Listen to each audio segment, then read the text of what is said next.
Assalamualaikum warahmatullahi wabarakatuh. Perkenalkan, kami dari kelompok 17 ekonomi. Kali ini kami akan menjelaskan tentang elastisitas dan aplikasinya. Anggota kelompok 17 adalah sebagai berikut: Afta Konita, M. Aryo Wicaksono, Setiani, dan saya sendiri Sultan Faris Fadilah. Elastisitas adalah ukuran perubahan suatu variabel akibat adanya perubahan dari variabel lain. Dengan kata lain, elastisitas juga dapat diartikan sebagai tingkat kepekaan. Jenis-jenis elastisitas. Yang pertama adalah elastisitas permintaan. Elastisitas permintaan adalah mengukur seberapa banyak kuantitas permintaan atas suatu barang berubah mengikuti perubahan harga barang tersebut. Jenis elastisitas permintaan diantaranya adalah permintaan elastis yang nilai elastisnya lebih dari 1, permintaan inelastis yang nilai elastisnya kurang dari 1, permintaan uniter yang nilai elastisnya sama dengan 1, permintaan elastis sempurna yang nilai elastis sama dengan tak hingga, dan permintaan elastis sempurna yang nilai elastisnya sama dengan 0. Yang selanjutnya adalah elastisitas penawaran.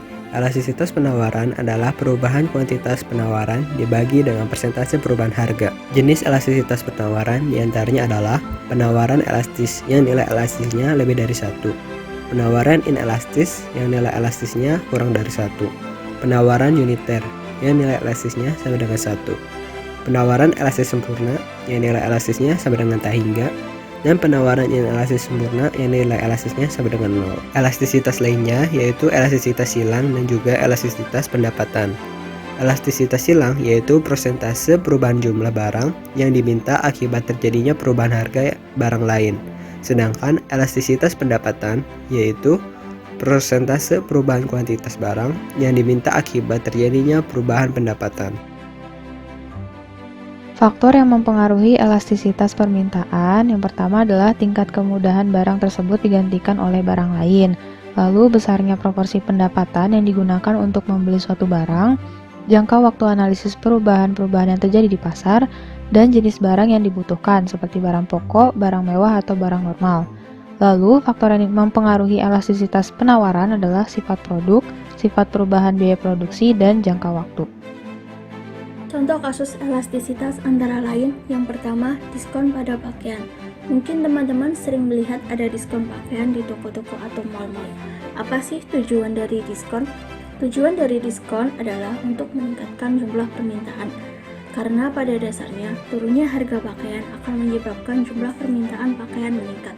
Oleh karena itu, pakaian disebut barang elastis karena peka terhadap perubahan harga. Contoh lain dari barang elastis yaitu barang yang bukan merupakan barang kebutuhan pokok, seperti sepatu, kendaraan, dan lain sebagainya. Contoh kasus yang kedua yaitu kenaikan harga listrik. Kenaikan harga listrik tidak signifikan mempengaruhi penurunan permintaan, karena listrik merupakan kebutuhan pokok. Jika harga listrik naik, permintaan terhadap listrik tidak berkurang atau hanya berkurang sedikit. Oleh karena itu, listrik bersifat inelastis karena tidak peka terhadap perubahan harga. Contoh lain barang inelastis adalah barang kebutuhan pokok seperti beras, bahan bakar, dan lain sebagainya.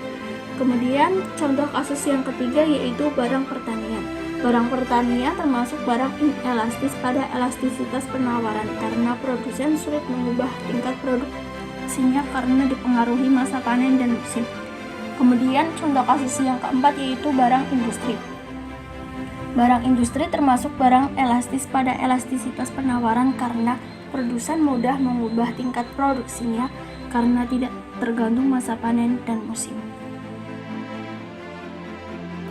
Kesimpulannya, elastisitas terbagi menjadi 4 macam, yaitu permintaan, penawaran, pendapatan, dan silang.